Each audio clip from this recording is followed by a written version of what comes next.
We've been dealing with these people for 47 years. In this press briefing, President Trump goes straight for one of the most familiar targets in his foreign policy playbook, the Obama-era Iran nuclear deal.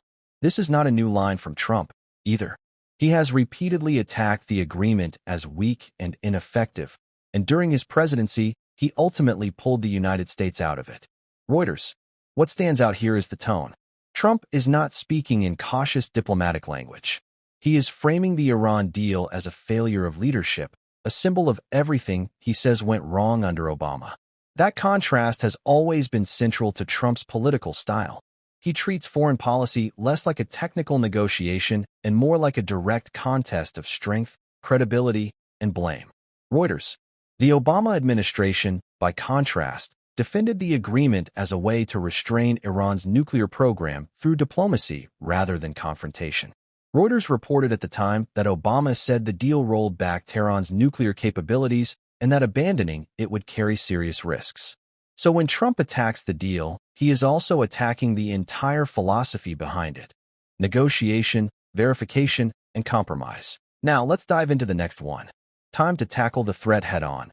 Let's see how it unfolds. Thank you, sir. We'll come back to you. Okay, thank you. Given that you are now dealing, you say, with a more reasonable, less extreme leadership in Iran, what does that mean for the protesters, for the human rights movement in that country after this conflict? Well, What's your positive. expectation? Yeah, if they assume control, if we do something and they assume control, I think it's very positive, a big step.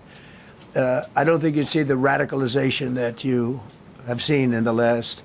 Look what happened. I mean, women are being executed because they're not properly clothed, they say. They're not properly clothed, and they execute the women. They shoot them right on the street. No, you have a much different group of people. Now, I'm not saying we are dealing with them. Essentially, they have till 8 o'clock tomorrow night, Eastern time.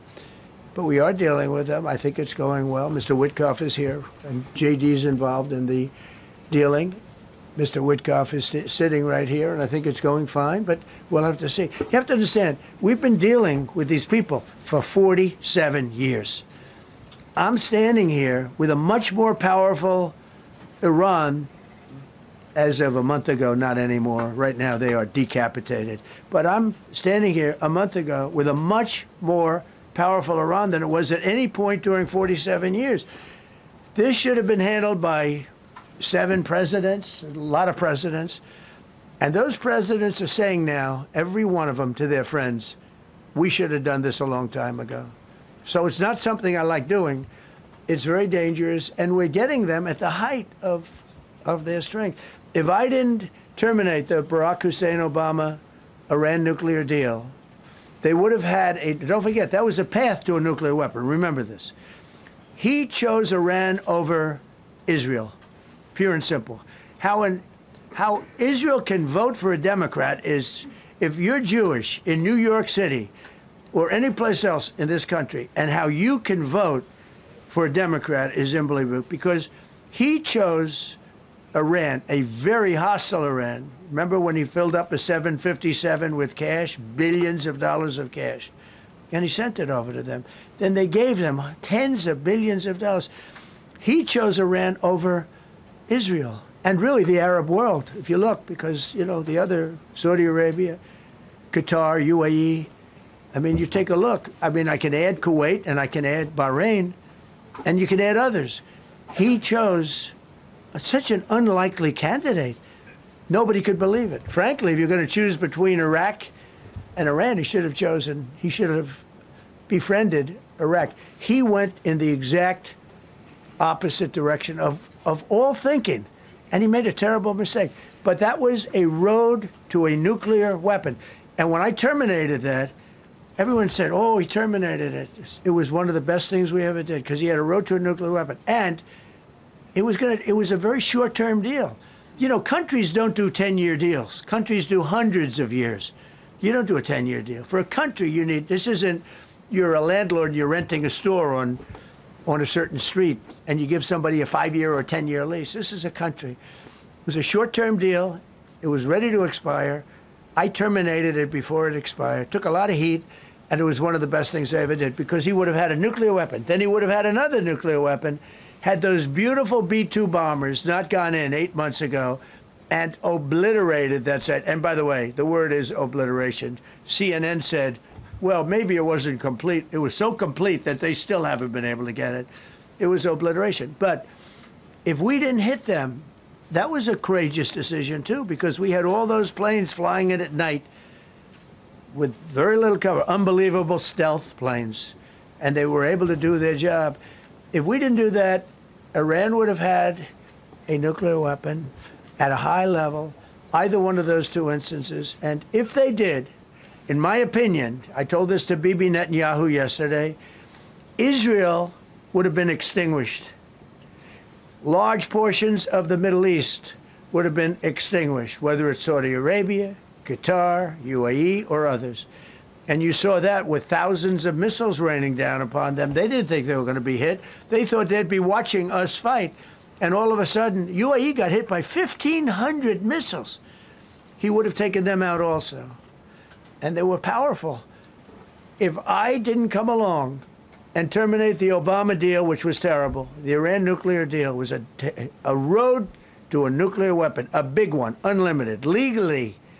I terminated it without even much thought. It was so easy. I terminated that, and then the B-2 bombers. And I did one other thing. I had killed Qasem Soleimani, who was an evil genius.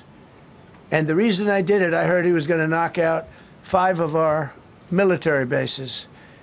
And had he lived, I believe we would be fighting perhaps a different Iran right now, because he's never been replaced, you know. And I did one other, but this one was not picked up. Osama bin Laden. If you read my book, I said you got to take him out 1 year before the World Trade Center came down. So I wish you'd read the book. But that makes this briefing bigger than a retrospective political jab. It is also a signal about how Trump wants viewers to understand the current Iran crisis. He is linking today's tensions to what he sees as a long chain of bad decisions.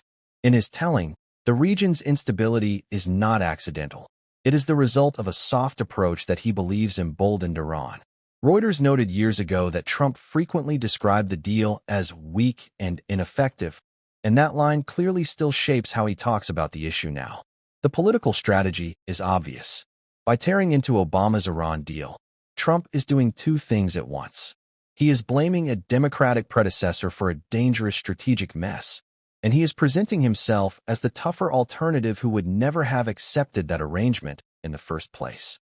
That message resonates with his base because it turns complex nuclear diplomacy into a simple contrast, weakness versus strength. But the real-world stakes are far more complicated than campaign language. Iran policy touches nuclear weapons risk, regional conflict, sanctions, military deterrence, and U.S. credibility with allies. That is why the debate around the deal never stayed purely political. It became a larger argument about whether pressure or diplomacy is the better path to stop escalation. So in this briefing, Trump is not just criticizing a policy from the past. He is trying to define the present through that past. The message is simple. The Iran problem, in his view, started with a bad deal, and the only answer is a harder line. Whether you agree or not. That is the core of the story here. A familiar Trump argument, delivered with the same force and certainty that has defined his approach to Iran for you. Thanks for watching. If you enjoyed this video, make sure to subscribe to the channel so you don't miss our next content.